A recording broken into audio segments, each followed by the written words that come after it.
Estamos gravando. O objetivo de hoje, então, é a gente ver um caso prático, real de ICMS, ok? A gente precisa lembrar que os processos judiciais são públicos. Então, o melhor jeito de você estudar é pegar um processo do começo ao fim, aí você vê tudo o que aconteceu, os documentos que foram juntados, e é isso que a gente vai fazer hoje. Eu peguei um caso de ICMS que foi desde o administrativo até o judicial, já está na fase de interposição de recurso extraordinário. Ou seja, a gente vai ver o caso do começo ao fim, ele tem 10.000 folhas. Não se assusta. Dá para a gente analisar 10.000 folhas, ok? Inclusive, eu vou ensinar como que eu faço nesses casos muito grandes. Eu faço a análise por camadas, por fases. E hoje a gente vai fazer a primeira fase de análise desse caso, que já vai dar para ver exatamente do que ele é, como o que é que está sendo discutido lá, vamos ver documentos. Então, nada melhor do que para a gente condensar o conhecimento mais teórico que a gente tem. Beleza? Bom, vou dividir a tela com o PDF.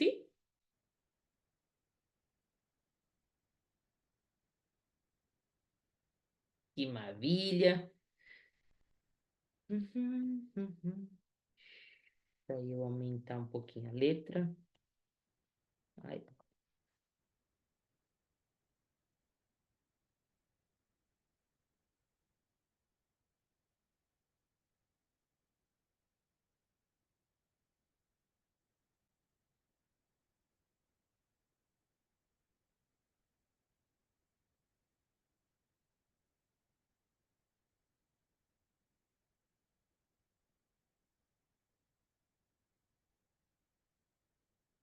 Uhum.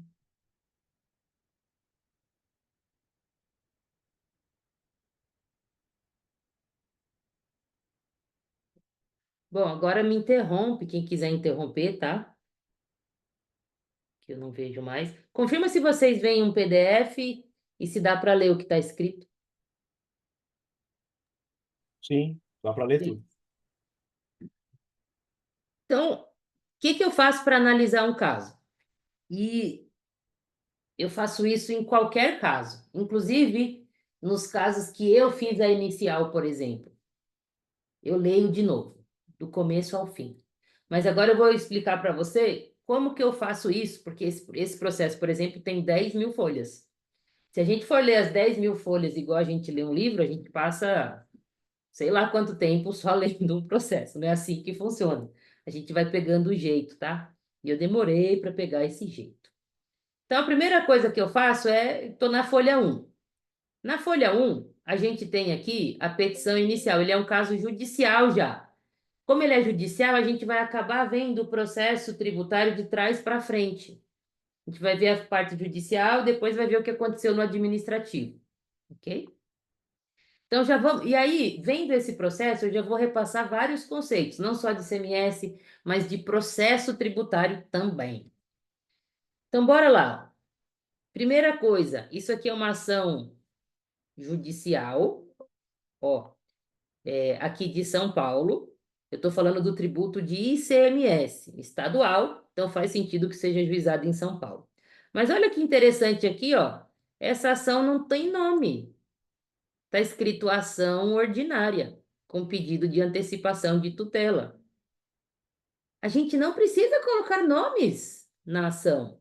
Tranquilo, inclusive essa decisão foi favorável parcialmente para esse cliente. Isso é uma coisa processual interessante que às vezes a gente fica apegado a nome. É uma ação ordinária.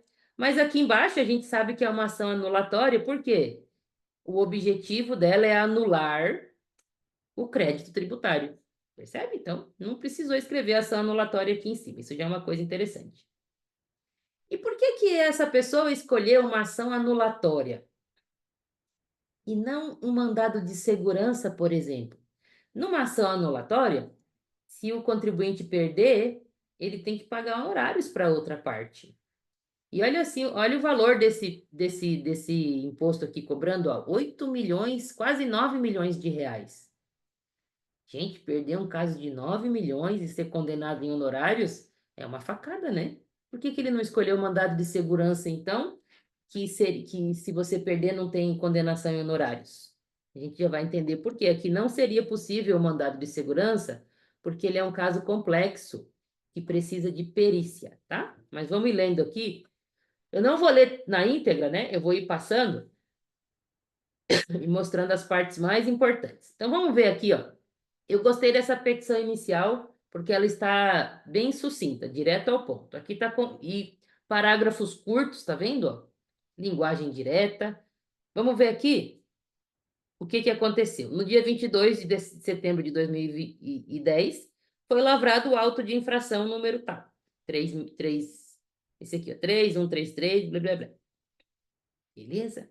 O que está falando no auto de infração? Quanto que está cobrando? R$ 8.875. Logo de cara já conta o que que é. E olha que legal, ele colocou uma tabelinha com o principal, os juros e a multa. Por que que ele colocou essa tabelinha? Porque lá no final ele vai discutir o valor dessa multa aqui, falar que ela é confiscatória. Vamos descer mais um pouquinho. Então, logo de cara é quanto que está cobrando. Qual é a acusação? Saída de mercadoria sem emissão de nota. Beleza? Por meio do quê? Levantamento fiscal realizado. A gente já vai compreender o que é esse levantamento fiscal. E aí a gente vai pegar um raciocínio contábil aqui, que ele é importante e as pessoas costumam demorar para entender, mas se você for pensar do ponto de vista intuitivo, como gente normal, a gente pega o jeito. Então, o que é o levantamento fiscal? O fisco pegou documentos da empresa e cruzou informações. É isso, beleza? Cruzou informações, qual foi a conclusão? Que a empresa omitiu a saída de mercadorias no valor de 21 milhões. O que é omitir a saída de mercadorias? É vender sem nota, gente. É isso, ok? Que mercadorias são essas? 34.885 toneladas de açúcar e 1,4 litros, 1.496 mil litros de álcool. Tá errado isso aqui. Isso aqui para mim tá faltando uns zeros, mas beleza. Ele transcreveu ali dentro. Aí, aqui embaixo, ele já contou que ele perdeu na esfera administrativa inteira. Ó, às vezes acontece, perde na administrativa inteira, tá? Então aqui ele está contando, ó, perdi em primeira, perdi em segunda, e ele vai contando isso de forma bem rápida, sem ficar chorando as pitangas.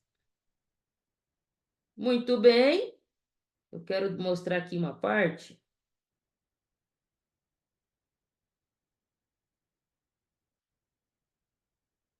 do direito. Vamos ler aqui, ó. Nessa primeira parte ele fala que do fato gerador do ICMS, que é a venda de mercadoria, que se não tiver venda não tem ICMS. Eu vou pular essa parte, porque ela é bem conceitual, eu quero ir para os fatos, ok? E é importante ter essa parte, tá? Por quê? Apesar de eu ser muito prática.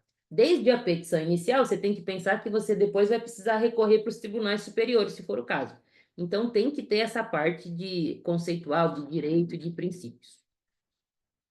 Quero ir para os fatos. Vamos descer aqui.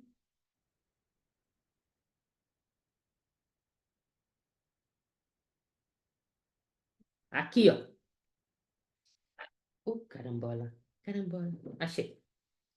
Agora eu preciso muito que você raciocine comigo. E se você tiver uma calculadora, eu vou pegar a minha aqui, no celular, para a gente pensar juntos. Deixa eu pegar aqui. Calculadora. Na verdade, deixa eu colocar no Excel. Deixa eu ver se vai dar certo. Que daí eu consigo dividir a tela. Deu.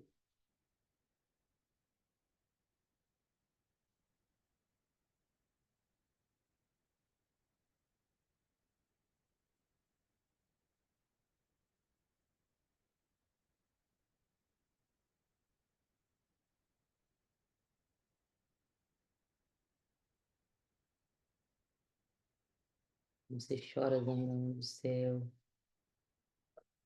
Provavelmente vocês não estão vendo meu Excel, né? Deixa eu dividir a tela inteira.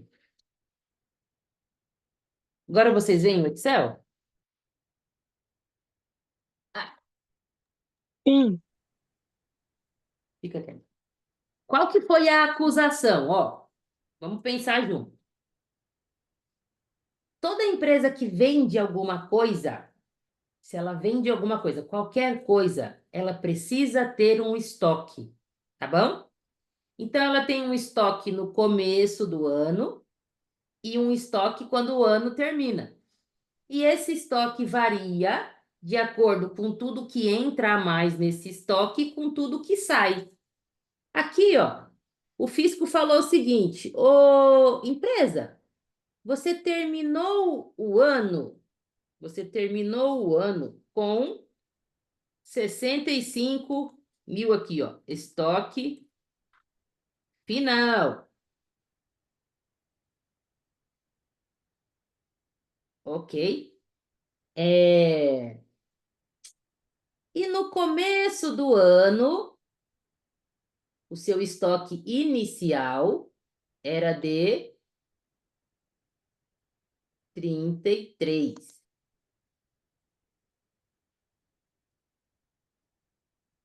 Estoque inicial. Então, eu comecei o ano. Tá? Deixa eu colocar aqui embaixo. Ó.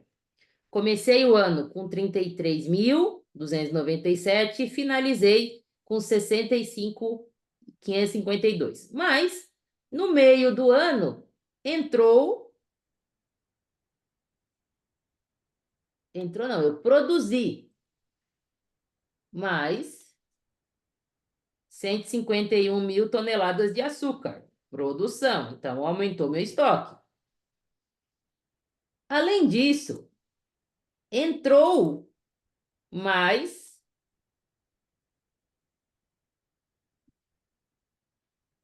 129 mil de açúcar. Vou colocar aqui mais para baixo.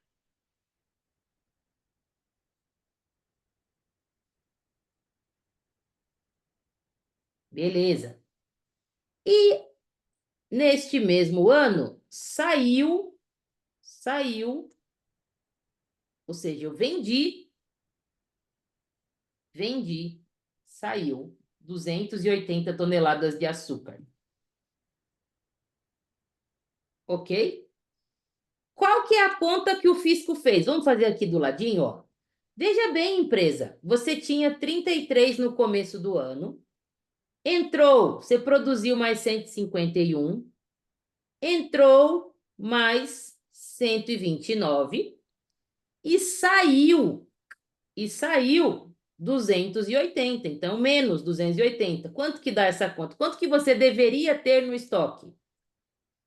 Você deveria ter no estoque 33.667 toneladas. Isso é o que você deveria ter no estoque, considerando o que você tinha no começo, o que entrou e o que saiu. Mas eu vi que no final você tinha no estoque 65. Então, de onde? De onde que apareceu esses 65 aqui a mais?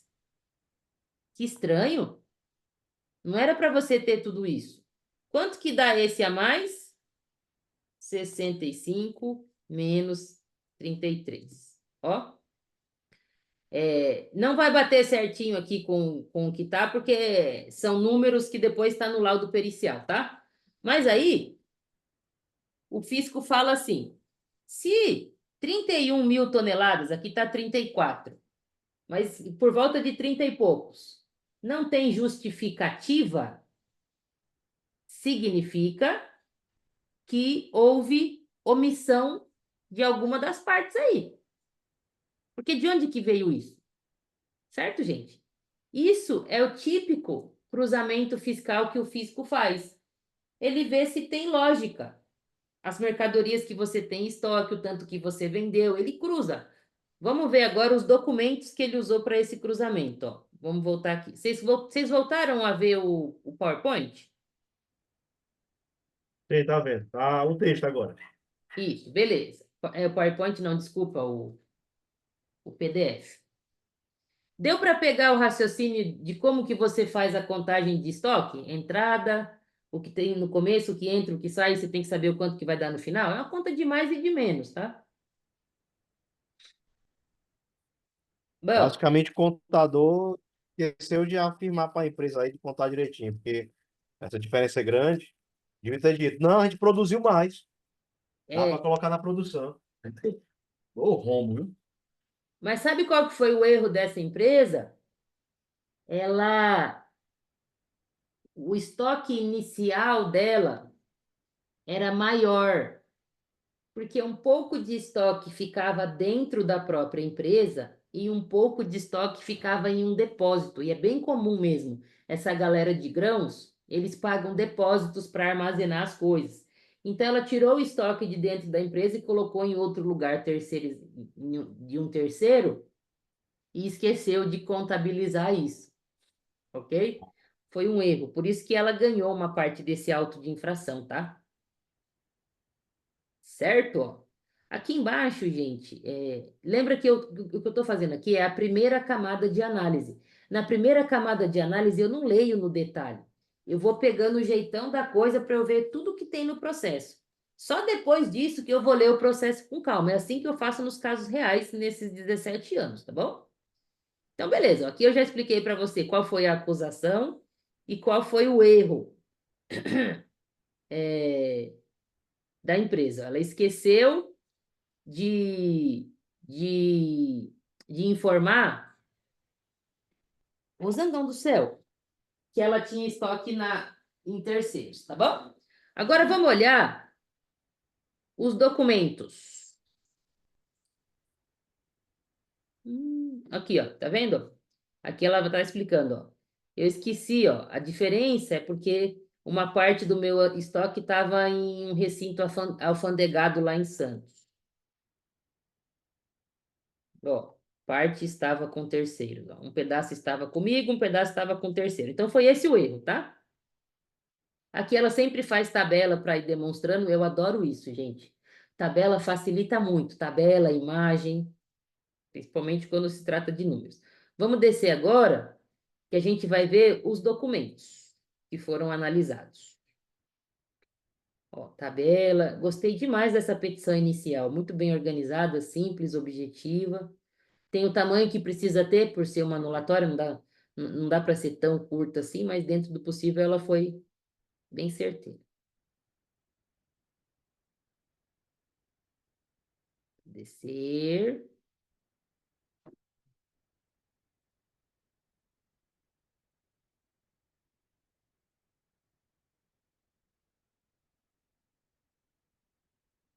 Bastante tabelas. Uhum.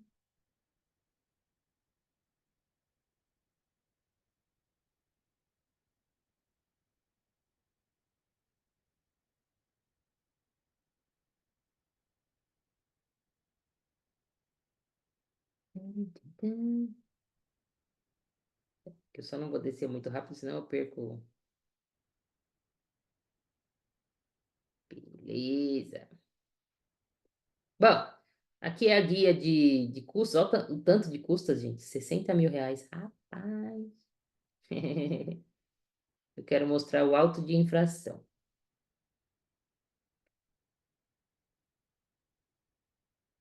Procuração, subestabelecimento, tudo bonitinho.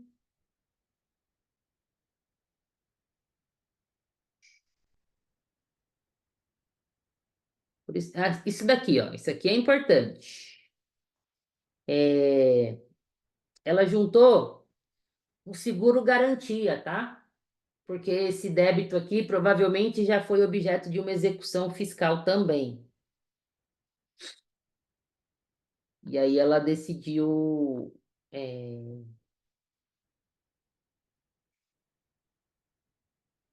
continuar na via da ação anulatória. E pode, tá? Antes de você apresentar. Eu já fiz muito isso. Quando você tem um auto de infração que que você perde, antes de chegar à execução fiscal, você já se adianta, ajuiza uma anulatória para você não discutir no fórum da execução fiscal, porque tem, e eu concordo, tá? Tinha um cliente que não gostava que os processos fossem julgados no fórum da execução fiscal, porque ele dizia lá que os juízes eram muito fiscalistas, e os juízes da vara civil comum, às vezes, prestam mais atenção no caso. É gosto, tá? Se o direito for bom, talvez os dois deem certo, mas eu gostava também da vara civil. Mas no caso, o processo não passa a demorar muito mais, não, professor? Não. Eu nunca cheguei a ver uma. Não tem uma regra, sabe? Você nunca vai saber. Que na execução fiscal também tem processo que fica paradão lá. Tem anos e anos. Ah. Eu não acho que tem tanta diferença, viu? Os fóruns são superlotados todos. Aqui é tudo documento da garantia, tá? Ter uma garantia é uma boa coisa, viu, gente? Ajuda demais. Ah, aqui, ó. Bom, documentos, então, aqui, ó, que tá juntado, ó. Todas as notas fiscais de saída. Esses documentos foram juntados no auto de infração, beleza? Ó. Foi o documento que serviu de insumo depois para fazer o laudo pericial. A gente vai chegar nele, ó. Mas tá vendo, ó? Lista de todas as notas fiscais de saída. Ai, caramba, voltou. Deixa eu descer, ó. É gigantesca a lista. Isso daqui, ó. Verônica, eu nunca vi na minha vida um livro de entrada. Olha aqui, ó. Tá aqui, é só abrir um processo e olhar, ó, um livro de registro de entrada. Então, tudo que entra dentro do estoque dessa empresa, se tem crédito de ICMS ou não, olha que bonitinho aqui, ó. Tá aqui no livro de registro de entrada, ó. Ele vai do dia 1 de janeiro de 2009 até o dia 31. É um livro por mês, ok? Então, tá aqui, ó. O povo de Big Four, das Ernst, Price, não sei o que, eles têm ferramentas para transformar esses documentos todos em tabela, tá? Para ficar mais fácil, eles fazem os cruzamentos, ó. Mas então tá aqui, a gente já viu dois documentos, ó. A lista de notas fiscais de saída e todos os registros de entrada. Foi isso que o fisco cruzou, olha que bonitinho. No registro de entrada tem qual nota fiscal que foi, o número dessa nota fiscal, o valor que está lá na nota fiscal, tudo bonitinho, ó. O CFOP da mercadoria, se tem ICMS ou não, se dá crédito ou não, ó. Operações com débito do imposto, operação sem débito, tudo bonitinho. Vamos descer mais.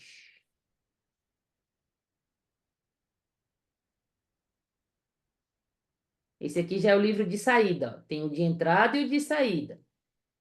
Ok?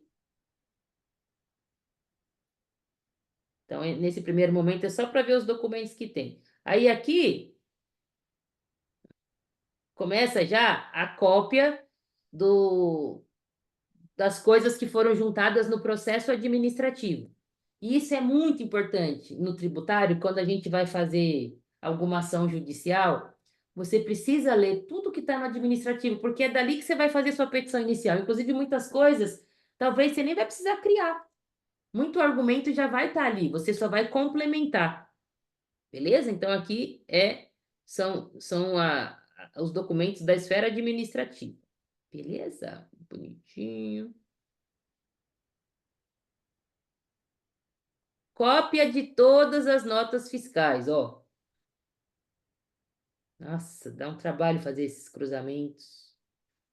Por isso que, às vezes, um caso de 10 mil folhas não me assusta tanto, porque a maior parte é documento, tá? Aqui de novo, os livros de apuração, ó, as decisões da esfera administrativa. Percebe que o escritório mudou? Beleza? Na esfera administrativa era um, no judicial era outro.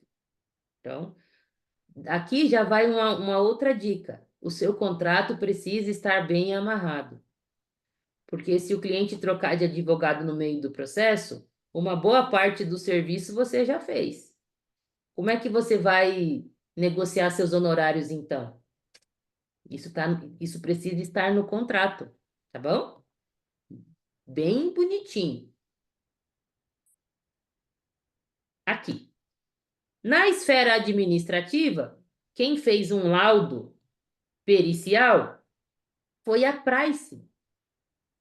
Price, gente, num caso desse tamanho, de 8 milhões de reais, faz sentido. A Price deve ter cobrado para fazer isso aqui uns 150 mil, uns 100 mil mais ou menos, tá? Geralmente é esse valor e a empresa paga com gosto, né? O que é 100 mil se você vai deixar de pagar 8 milhões, talvez? E realmente aqui nesse laudo da Price, cruzando tudo, a Price chegou à conclusão que a diferença foi só erro de contabilização mesmo, ó. Olha a diferençazinha que ela achou. 900 mil só. E não aqueles milhões que o fisco tinha achado, tá? Que teve no caso do açúcar, nem diferença ela achou. Ela conseguiu justificar tudo. Beleza? Se esse caso, se eu fosse fazer alguma defesa, alguma coisa nesse caso, eu leria esse laudo da Price do começo ao fim, bem detalhadinho. Tá bom? Isso foi na esfera administrativa, ok? Aí aqui, ó, a Price colocou os documentos que ela analisou. Ó, saldo de estoque, ó, estoque inicial, livro de produção diária, tudo bonitinho. Ó, registro do inventário de estoque.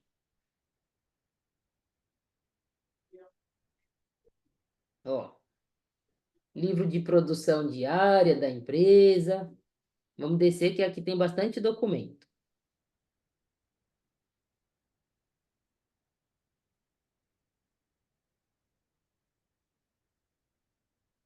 Essa parte aqui, ó, é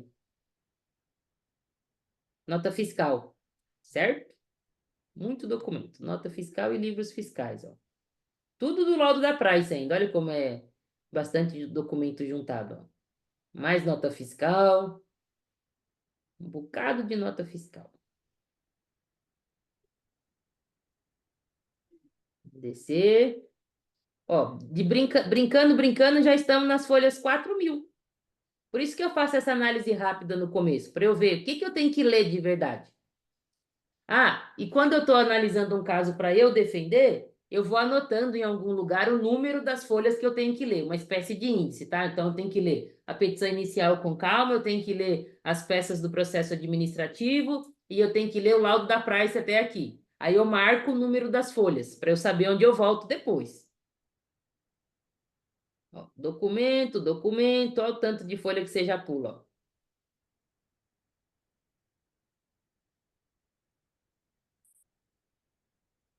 Ó, já estamos na folha quase 7 mil. Só nota fiscal, olha que coisa de louco.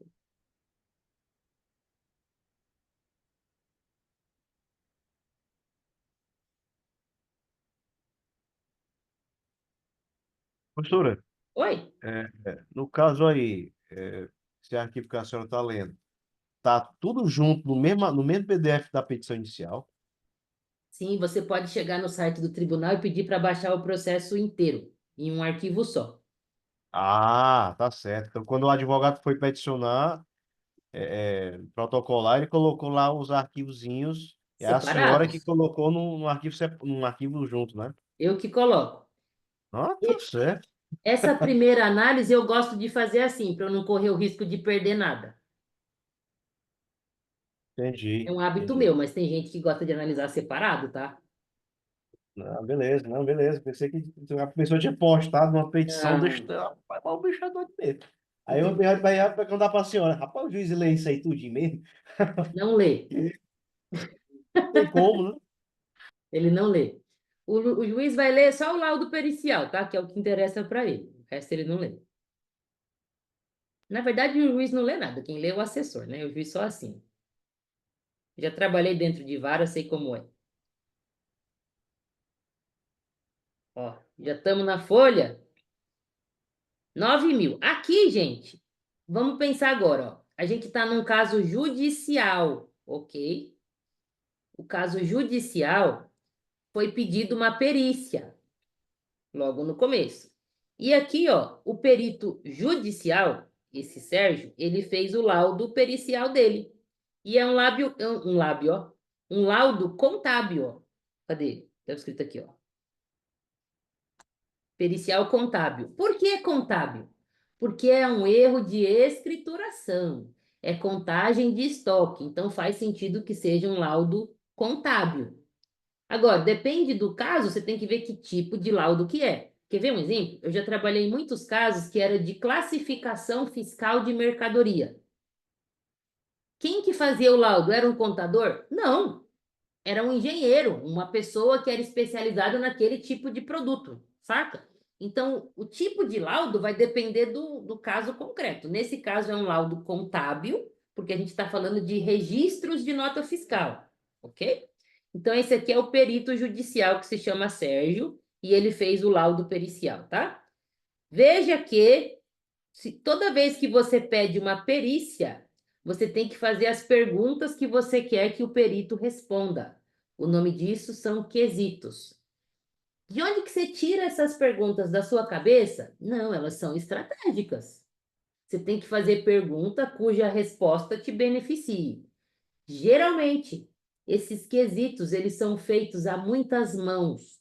Como que essa empresa sabia que o erro que ela cometeu foi esquecer de registrar um pedaço do estoque que estava em terceiros? Ela teve que sair para investigar, essa resposta não saiu do nada. Ela teve que conversar com o contador dela foi verificar, foi fazer os cruzamentos, e aí ele descobriu isso. Então, com certeza, esses quesitos foram feitos também com a ajuda do contador da empresa. Todas as vezes que eu trabalhei em casos complexos, que eu tinha que fazer quesitos, era em conjunto com alguém do operacional da empresa. Beleza, gente? Então, tá aqui o laudo pericial, que a gente não vai ler, mas esse laudo, depois, se vocês tiverem, eu vou deixar isso, vai virar uma, vou colocar lá tudo bonitinho, inclusive esse processo lá dentro da Hotmart, mas esse laudo, ele não foi tão bom igual o laudo da Price, tá? Ele não conseguiu justificar todas as diferenças igual a Price conseguiu. Por isso que é importante a empresa ter um assistente técnico, que é aquela pessoa que o nome já diz, ela é técnica e ela vai contestar, nem é contestar, vai analisar o laudo que o perito judicial fez e vai ver se tem alguma coisa que não está fazendo sentido ali, certo? E isso que foi feito nesse caso, a gente não vai ler agora, mas é para que você saiba o fluxo. Perito apresentou o laudo dele, assistente técnico vai lá e rebate, principalmente quando tem coisas que não são favoráveis. Muito importante ter um assistente técnico. Nesse caso, provavelmente o assistente técnico pode ser o próprio contador da empresa, ou senão você contrata alguém como assistente técnico, tá bom? Esse Sérgio, a título de curiosidade, tá? Ele cobrou 30 mil reais para fazer esse laudo, esse perito judicial. Eu achei um valor baixo para a complexidade desse trabalho, viu? Se eu fosse perito, eu cobraria bem mais para fazer um laudo desse. Ele teve que fazer cruzamento de muitos documentos. Certo? Então vamos descer, ó. E aqui está as respostas aos quesitos, ó. Todo laudo tem que responder seu quesito. O contribuinte deixou de contabilizar operações nos livros de registro de inventário? Vamos ver o que ele respondeu, ó. A constituição da movimentação de estoque indica que as diferenças apuradas pelos fiscos teriam sido ocasionadas principalmente pela não segregação no livro de registro da autora dos estoques em poder de terceiros, não tendo sido encontradas evidências de falta de contabilização de operações. Veja que a empresa só fez, na verdade, esse quesito aqui é da Fazenda, tá? Não é do contribuinte, ó. Foi a Fazenda Pública que fez os quesitos. Mas é uma resposta que beneficiou a empresa, tá bom? Por quê? Porque está dizendo que não teve falta de contabilização, teve erro. Então, todos os quesitos aqui foram respondidos. Vamos descer mais, que a gente já está indo, ó, já estamos na página 9.000, já está acabando. Falta pouco. Professora, Oi? o perito, ele é escolhido só pelo juiz ou o fisco tem alguma dar alguma opinião sobre qual perito escolher? O perito judicial é o juiz, tá? Somente o juiz, né? Que escolhe, isso. Uhum. Você, tanto a parte quanto a fazenda, pode contestar. Eu vou dar um exemplo meu. Uma vez eu tinha um caso de. Eu não cito o nome das empresas, porque isso aqui fica gravado, né? Vai que dá ruim. Mas era uma grande empresa, tá? A gente tinha um caso complexo que precisava de perícia. E o perito foi nomeado. E eu sempre fui muito de investigar as pessoas, gente. Eu investigo o juiz, eu investigo o perito. E eu dei uma gulgada no nome do perito e descobri que o sujeito estava sendo investigado por corrupção. Tinha saído uma matéria no jornal com o nome desse perito envolvido em corrupção em vários processos judiciais. Então eu contestei o perito, ok? Então você pode contestar a nomeação de um perito, beleza? Qualquer parte, mas quem escolhe é o juiz, certo? Tudo bem. E o perito foi trocado mesmo, nesse caso meu. Aqui são os anexos que o perito usou para fazer o, o, o laudo dele. Olha o tanto de coisa. Aqui, gente, veja que o perito trocou ideia com a Price novamente, porque a Price fez o laudo lá na esfera administrativa. E o que eu quero mostrar para você é que foi juntada no processo a troca de e-mails entre eles. Deixa eu ver se eu acho aqui.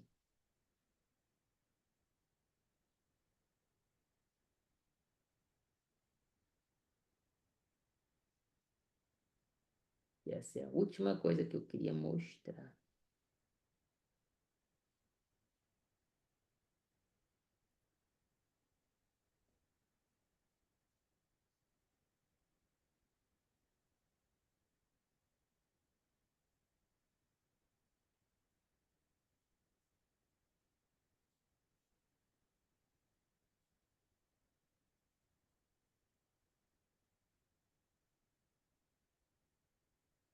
Não tô achando.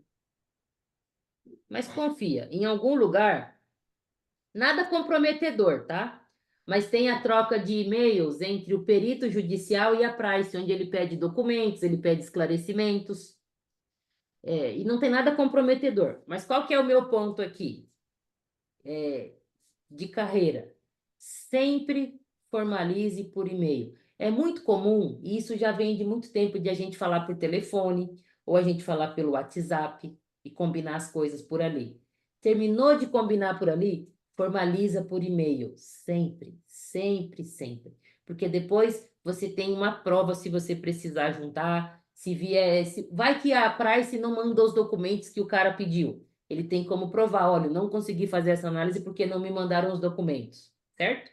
E sempre tenha cuidado com o que você vai escrever nos e-mails, porque a outra parte sempre vai ter a cópia desses e-mails e depois isso vai ser juntado no processo, como foi aqui, por exemplo, tá bom? Então, e-mail é muito importante de você sempre formalizar por lá e, é, e cuidado com o tom, cuidado com o que você escreve lá no e-mail, certo? Este caso, vai subir para os, ele está parado. A fazenda, ela ganhou parcialmente, essa empresa ganhou parcialmente, tá? Porque parte das diferenças foi só um erro de contabilização e a outra parte era diferença de estoque mesmo, aí não teve jeito. Então, as duas partes recorreram. E esse processo, ele ainda vai ser, ele está parado, porque está na fase também de discutir honorários advocatícios. O juiz deu 1% só de condenação em honorários e o contribuinte está achando que é muito pouco. Então, esse processo vai estar aguardando o julgamento de um tema repetitivo sobre esse assunto. De qualquer modo, eu trouxe esse caso, mesmo ele não tendo transitado em julgado, porque dificilmente a questão de fato vai subir para os tribunais superiores, porque isso aqui é muita prova. É um caso típico de prova. E nos tribunais superiores não se analisa a prova. Então, provavelmente, esse caso aqui só vai ser julgado pelos tribunais superiores para falar da condenação em honorários, tá? Porque a parte que foi cancelada foi uma parte bem alta do auto de infração. Não vou lembrar agora qual é o valor certinho, mas a maior parte do auto de infração foi cancelado, porque a empresa conseguiu provar que foi só um erro de escrituração. Beleza? Do jeito que eu fiz aqui com vocês, rápido assim mesmo. É assim que eu faço a primeira análise de um caso. Passo na diagonal, vejo o que que tem no caso inteiro. E só depois, aí eu vou anotando, né? O que é que eu tenho que ler, aí sim, eu pego tudo que eu tenho que ler na íntegra e aí eu leio. Neste caso, o que que eu teria que ler? Petição inicial com muito detalhe, auto de infração com muito detalhe, recursos que foram apresentados na esfera administrativa com muito detalhes, laudo que foi apresentado na esfera administrativa com muito detalhe. Beleza? Decisões da esfera administrativa também, além dos recursos, as decisões. E é isso que eu leria nesse caso, tá? Se eu fosse defender esse cliente. Beleza? Fechou? Dúvidas? Deixa eu parar de No compartilhar. caso como esse aí, professora, o honorário que se cobra é o quê? 5%? É um honorário menor, porque deve ter milhões aí, né? Nesse caso, eu cobraria um valor bem bom só para fazer essa defesa ou essa anulatória, porque é um caso complexo, tá? Extremamente. E a gente está falando de 8 milhões. Cara, dá para cobrar uns 30 paus só para você fazer a petição inicial desse caso, assim. Porque ele é de 8 milhões, é um caso muito. E principalmente quando você olhar e você verificar que tem chance de ganhar de verdade. Então, eu cobraria um valor inicial e depois um percentual do êxito. Como a gente está falando de 8 milhões, não dá para você ir com 20% de 8 milhões. O pessoal vai mandar ser a merda, né? Você vai ter que ir com um percentual menor, vai ter que ter parcimônia aí. Mas esse caso é o típico caso que eu nunca faria só no êxito. Porque assim, dá para ganhar? Dá, mas vai que não ganha. Ó o trampo para fazer essa defesa, gente. Para fazer uma anulatória dessa, se você se dedicar só a esse caso, sem fazer mais nada da vida, que é difícil, você tem muitas coisas para fazer, seria, sei lá, uma semana de trabalho assim, todo dia, para você analisar tudo, pesquisar e fazendo rápido ainda. Certo? Cada desse aí, eu acho que a pessoa tem que pegar pelo menos umas 2 semanas. Eu tava pensando aqui por alto, rapaz, para analisar esse processo todinho, É, olhar nota, olhar tudo direitinho, acho que umas 2 semanas. umas Dá duas para semanas. pegar assim, fazer rápido, não. Não dá, não tem como. Aí como é que você não vai cobrar honorários iniciais para um caso desse? Não tem como, você vai trabalhar de graça, É, certo? eu- E o principal desse caso que eu queria destacar é o contribuinte só ganhou esse caso, não foi com tese jurídica. Não foi que não teve fato gerador do ICMS, foi no confisco, não sei o quê, não foi nada disso. Ele simplesmente conseguiu provar que não teve venda sem nota. Ele conseguiu justificar a falta do estoque dele. Simples assim, gente. Por isso que eu fico muito. Uma coisa que me frustrava em muitos lugares que eu trabalhei eram aquelas petições cheias de princípios jurídicos, tributários, coisa linda, que na prática ninguém está nem aí. Na prática é a prova, certo? eu sei. E o fisco, você percebe que o fisco errou? Ó, se eu fosse aquele advogado que gosta de princípios jurídicos, o que eu diria? O auto de infração é nulo, porque foi com base em presunções, que não sei o quê. Gente, o fisco errou feio aqui. Ele poderia ter pedido mais informações, já foi direto para o auto de infração. Ele poderia ter pensado que a empresa tinha estoque no poder de terceiros, porque quando sai o estoque, ela tem que emitir uma nota fiscal de saída, que não é de venda, é só de transferência. Ele não viu isso. Saca? Mas não adianta. É a prova. O fisco presumiu lá, cruzou as informações, presumiu que teve saída sem nota fiscal, você que tem que provar o contrário, simples assim. Foca nisso que você vai ter mais sucesso do que ficar pensando em princípios mirabolantes. Por isso que eu gostei desse caso, a petição desse caso eu achei muito boa. Beleza? Beleza, professor. Amei Bom, essa aula. Muito hã? bom. Amei essa aula, viu? E eu vou fazer várias assim. Eu vou pegar um caso de piscofins, de outros, todos de ISS, que aí vocês veem os documentos, vê o que alegou, e aí a gente consegue materializar melhor. Certo? Deixa eu parar de Show de bola. gravar.